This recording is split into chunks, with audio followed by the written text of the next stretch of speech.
मेरा नाम सहेली है। ये मेरी जिंदगी की एक दुख भरी कहानी है जिसे सुनकर आपकी आंखों में आंसू आ जाएंगे।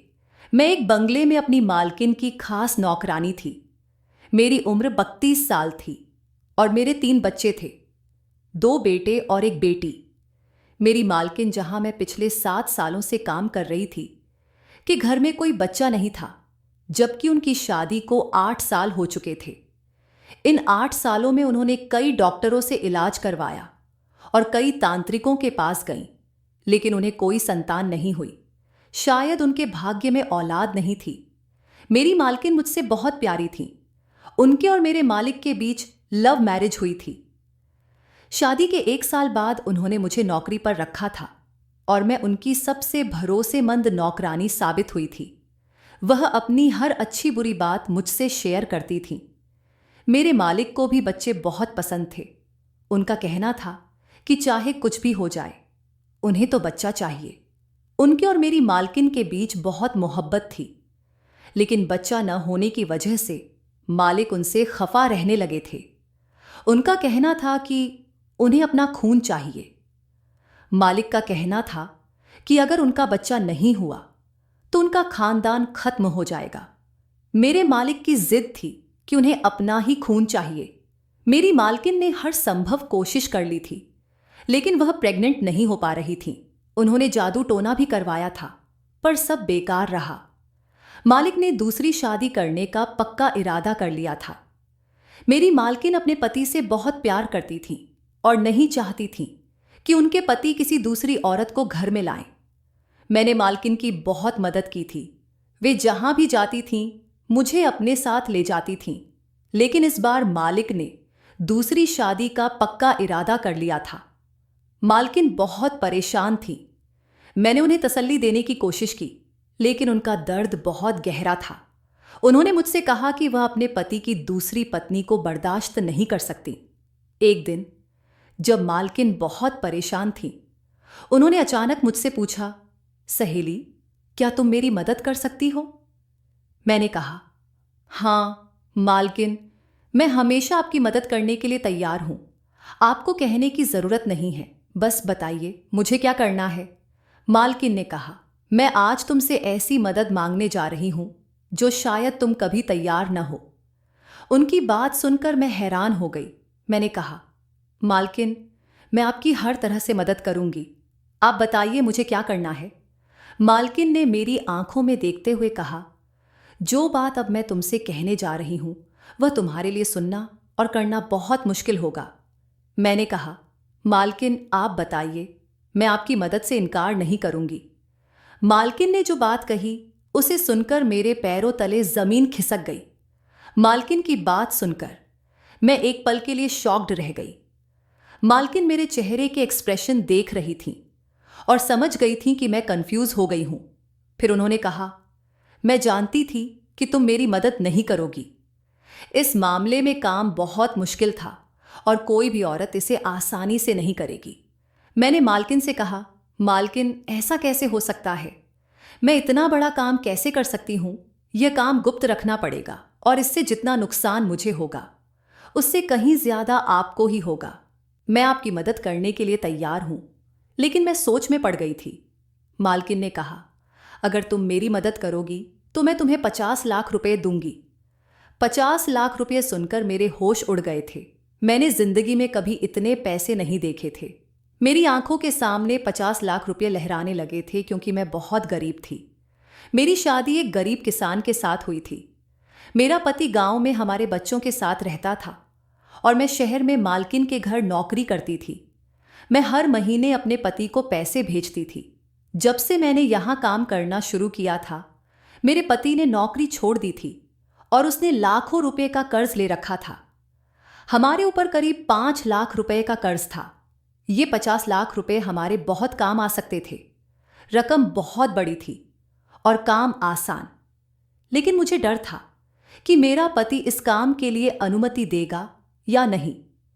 वैसे मुझे पूरी उम्मीद थी कि जब मेरा पति 50 लाख रुपए की रकम के बारे में सुनेगा तो वह फौरन ही इस काम के लिए तैयार हो जाएगा। यही सोचते हुए मैं मालकिन की मदद के लिए तैयार हो गई थी। मैंने कहा, मैं आपकी मदद के लिए तैयार हूं, लेकिन आपको इस काम के लिए मालिक को भी तैयार करना होगा।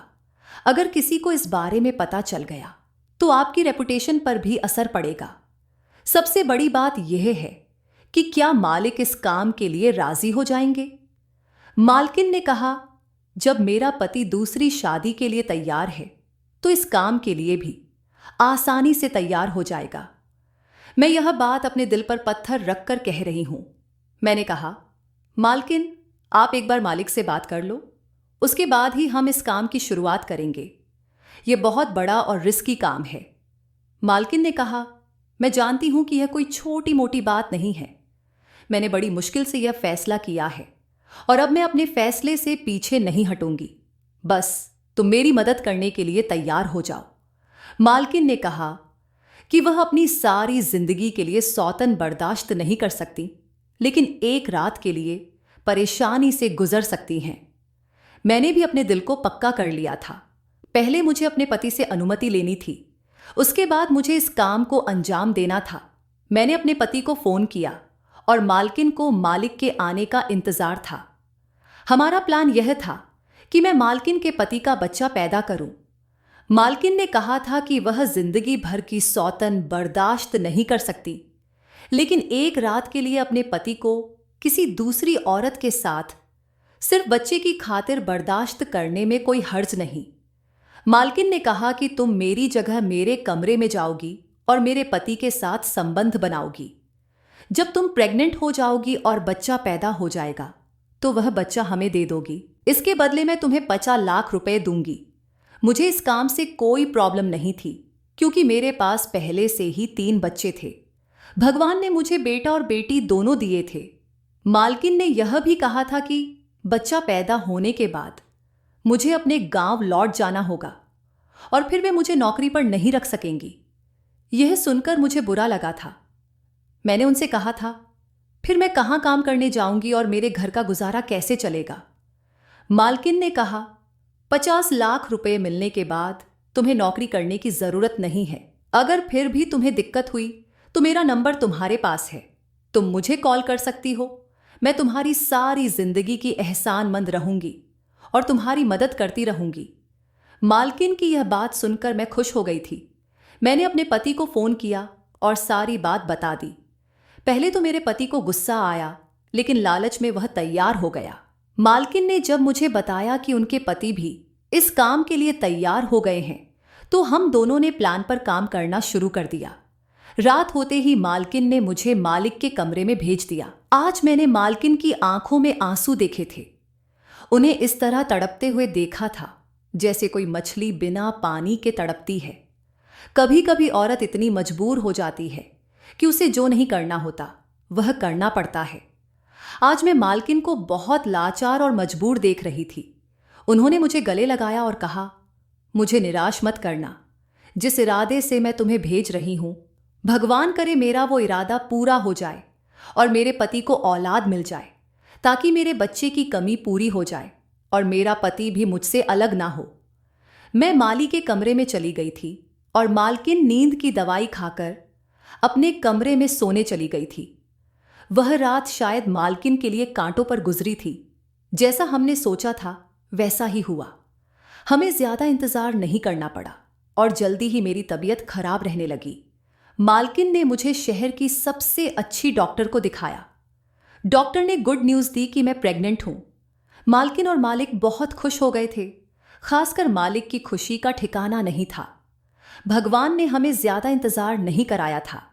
मेरी आंखों के सामने 50 लाख रुपए की रकम घूम रही थी और मालिक और मालकिन भी बहुत खुश थे। मालिक ने अपने सारे रिश्तेदारों को बता दिया था कि मालकिन प्रेग्नेंट है, ताकि किसी को यह न पता चले कि यह बच्चा मालकिन की कोख से नहीं बल्कि मेरी कोख से जन्म लेगा। मालिक के सारे रिश्तेदार भी बहुत खुश थे, क्योंकि मालिक भी नहीं चाहते थे कि वह दूसरी शादी करे। वह तो मजबूरी में ऐसा करने की कोशिश कर रहे थे।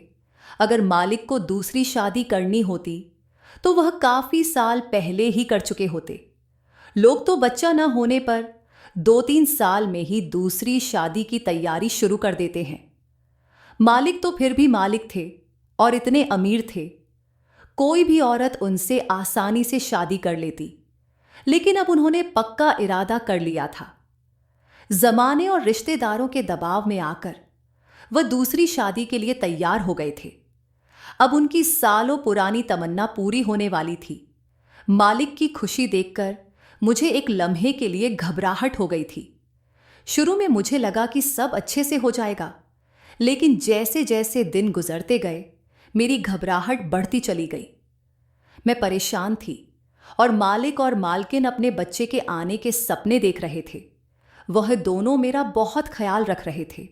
मुझे अच्छा लग रहा था कि मैं उनके घर में रह रही थी और इतने सालों से उन लोगों की सेवा कर रही थी। आज भगवान ने वक्त ऐसा ला दिया था कि दोनों मेरी सेवा कर रहे थे, जैसे मैं इस घर की मालकिन हूं और वे मेरे नौकर। लेकिन एक नई मुसीबत आ गई थी। मालकिन के रिश्तेदारों को जब पता चला कि वह प्रेग्नेंट है, तो कई लोग उनसे मिलने आ रहे थे और न जाने किस किस तरह के सवाल कर रहे थे। मालकिन को हर सवाल का जवाब नहीं पता होता था और वह कंफ्यूज हो जाती थी।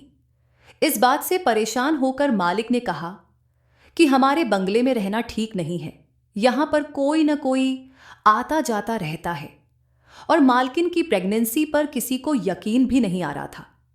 मालिक ने कहा कि ऐसा न हो कि लोगों को गड़बड़ का एहसास होने लगे। इतने मेहमानों के आने की वजह से मालकिन और मुझे दोनों को परेशानी हो रही थी, क्योंकि मालकिन को आराम करना होता था और मुझे सारा काम करना पड़ता था।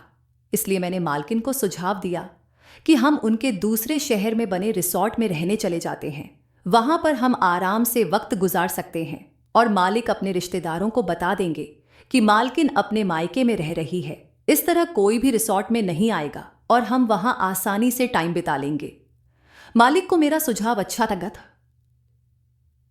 अच्छा लगा और उन्होंने मुझे और मालकिन को रिसॉर्ट में शिफ्ट कर दिया। रिसॉर्ट में कोई नहीं था। हमारे साथ सिर्फ एक चौकीदार और एक नौकरानी थी जो हमारा ख्याल रखते थे। बंगले में कोई मेहमान आ जाता था तो मुझे काम करना पड़ता था ताकि किसी को हम पर शक न हो। इस रिसॉर्ट में हमारी जरूरत की हर चीज मालिक ने मौजूद करवा दी थी। हम इस रिसॉर्ट में आने के बाद बहुत सुकून में थे और मालकिन मेरा बहुत ख्याल रख रही थी। कुदरत का करिश्मा भी बड़ा अजीब होता है। कल तक मैं दिल से मानती थी कि मुझे कोई फर्क नहीं पड़ेगा, लेकिन आज मैं अपने बच्चे के लिए तरसने लगी थी। मेरी मालकिन बहुत अच्छी और मेहरबान थी। मैं सोचती थी कि मालकिन इतनी अच्छी है, फिर उनके साथ अच्छा क्यों नहीं हुआ? क्या सच में अच्छे लोगों के साथ अच्छा ही गुस्सा छच्छा नहीं होता? वक्त गुजरता चला गया और मुझे अजीब अजीब ख्याल आने लगे। हफ्ते महीनों में बदल गए। मेरा बच्चा मेरे पेट में लात मारने लगा था। पहली बार जब उसने मेरे पेट में हरकत की तो मुझे अजीब सा एहसास हुआ। रात को अचानक मेरी आंख खुल गई और मैं उठकर बैठ गई। मैंने अपने पेट पर हाथ फेरा तो मुझे अंधेरे में कुछ अजीब सा महसूस हुआ। मुझे लगा कि मेरा बच्चा मुझे पुकार रहा है, कह रहा है कि माँ, मैं आपका बच्चा हूं, मुझे किसी को मत दो, मैं तुम्हारा हूं, मुझे अपने साथ रखो। इस तरह के सपने मुझे हर रोज आने लगे। सारी रात में जागने लगी और ज्यादा जागने की वजह से मुझे कमजोरी महसूस होने लगी। मेरा दिल धीरे धीरे बदलने लगा, क्योंकि अब हर रात मेरे साथ ऐसा ही होता था। रातों को मेरा दिल ही नहीं, मेरी नीयत भी बदल रही थी। मुझे 50 लाख रुपए झूठे और बेकार लगने लगे। मुझे लगने लगा कि 3 बच्चे होने के बाद मुझे अब और बच्चों की चाहत नहीं होगी। मेरे लिए पैसा जरूरी था, बच्चे नहीं। लेकिन अब मेरा ख्याल गलत साबित हो गया था। बच्चा पहला हो या आखिरी, अपना बच्चा तो अपना ही होता है। मेरी मालकिन ने मेरी परेशानी को भांप लिया था। एक दिन मैंने मालकिन और मालिक को आपस में बातें करते हुए सुन लिया। मालकिन मालिक से कह रही थी कि कहीं ऐसा न हो मौके पर सहेली की नीयत बदल जाए। मालिक ने कहा, ऐसा नहीं हो सकता, उसकी नीयत कभी नहीं बदलेगी क्योंकि उसके पास पहले ही बच्चे हैं। उसे पैसों की जरूरत है, बच्चों की नहीं। मालकिन मुझसे बार बार पूछती थी कि मैं इतनी खामोश क्यों रहती हूं। मालिक हर हफ्ते रिसॉर्ट का चक्कर लगाने आते थे और मेरे लिए बहुत सारे फ्रूट जूस और ज़रूरत का हर सामान लाते थे। हर महीने मेरे डॉक्टर से ट्रीटमेंट भी चल रहा था। फिर वह दिन आ गया जब डॉक्टर ने मुझे डिलीवरी की डेट दी। मालकिन ने फौरन मालिक को बताया तो मालिक बहुत खुश हो गए।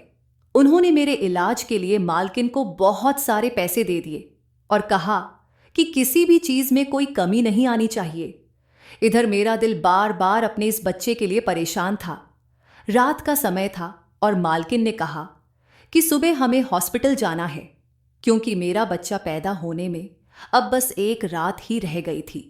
अगले दिन सुबह 10 बजे के आसपास मुझे हॉस्पिटल में एडमिट होना था क्योंकि डॉक्टर ने डिलीवरी की डेट दी थी और मेरा ऑपरेशन होना था। यह सुनकर मुझे डर लगने लगा था। मैंने दिल में सोचा कि मैं अपने बच्चे को किसी को नहीं दे सकती। मेरा बच्चा है, मैं इसे 50 लाख रुपए के लिए किसी और को नहीं दूंगी। भले ही इस बच्चे का पिता मालिक थे, लेकिन मैं ही उसे जन्म देने वाली थी। मां के दिल में जो ममता होती है वह पिता से ज्यादा होती है, क्योंकि वह 9 महीने तक उस बच्चे को अपनी कोख में रखती है। कैसे मैं अपने बच्चे को 9 महीने तक अपने पेट में रखने के बाद किसी और की गोद में डाल सकती थी? मैंने तय कर लिया था कि यह बच्चा मेरा है। मैं इसे 5 करोड़ रुपए में भी किसी को नहीं दूंगी। मेरी नीयत और मेरा इरादा दोनों बदल चुके थे। मैंने देखा कि मालकिन रात में अपने कमरे में सोने चली गई थी। मैंने जल्दी से अपना सामान पैक किया और चुपके से वहां से भाग गई। मेरी डिलीवरी की तारीख पास थी, इसलिए मुझे दर्द भी हो रहा था। रात में मैंने बस पकड़ी और सफर शुरू कर दिया। मुझे लग रहा था कि मैं अब और सहन नहीं कर सकती। मैंने अपने तीनों बच्चे सामान्य तरीके से जन्म दिए थे, इसलिए ऑपरेशन का डर था। मैंने सोचा मुझे अपना बच्चा चाहिए और मैं उसे किसी और को नहीं दूंगी। मैंने लगभग 6 घंटे का सफर तय किया और अपने गांव पहुंच गई। मैं अपने घर नहीं गई क्योंकि मेरा पति 50 लाख रुपए की उम्मीद लगाए बैठा था। अगर मैं उसके पास जाती तो वह मुझे वापस मालकिन के पास ले जाता और पैसे ले लेता। मेरा पति बहुत लालची था।